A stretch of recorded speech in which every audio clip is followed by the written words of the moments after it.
За прошедшую неделю с 11 по 17 января текущего года на территории Удмуртской республики зарегистрировано 37 дорожно-транспортных происшествий с пострадавшими, в результате которых, к сожалению, 9 участников дорожного движения погибли, в том числе 2 детей, и 46 участников дорожного движения получили травмы различной степени тяжести.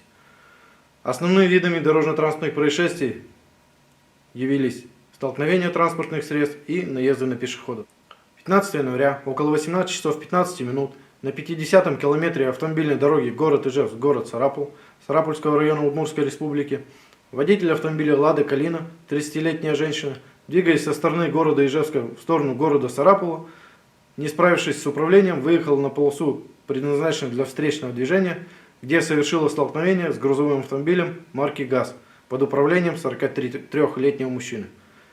В результате дорожно-транспортного происшествия двое несовершеннолетних пассажиров автомобиля «Лада Калина», это 6-летний мальчик и 11-летняя девочка, погибли на месте происшествия.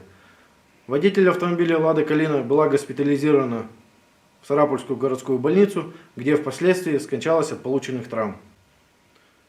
17 января около 13 часов 40 минут на 261 километре автомобильной дороги подъезд к городу Пермь от автомобильной дороги М7 «Волга» Игринского района Удмуртской республики 59-летний водитель грузового автомобиля марки «Мерседес», двигаясь со стороны города Ижевска в сторону поселка Игра, не справился с управлением, выехал на полосу дороги, предназначенной для встречного движения, где совершил столкновение со встречным автомобилем марки «Лада Гранта» под управлением мужчины 46 лет. В результате ДТП пассажир автомобиля «Лада Гранта», женщина 46 лет, скончалась на месте происшествия.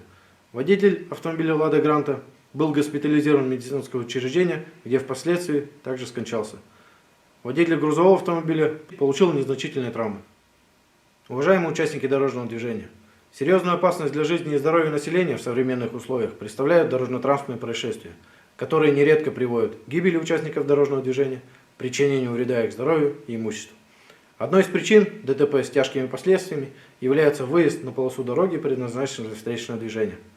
Выезд на встречную полосу для совершения обгона – это опасный и рискованный маневр, связанный со значительным превышением скорости, вследствие чего при столкновении транспортных средств возрастает сила удара, и это приводит к самым тяжким последствиям.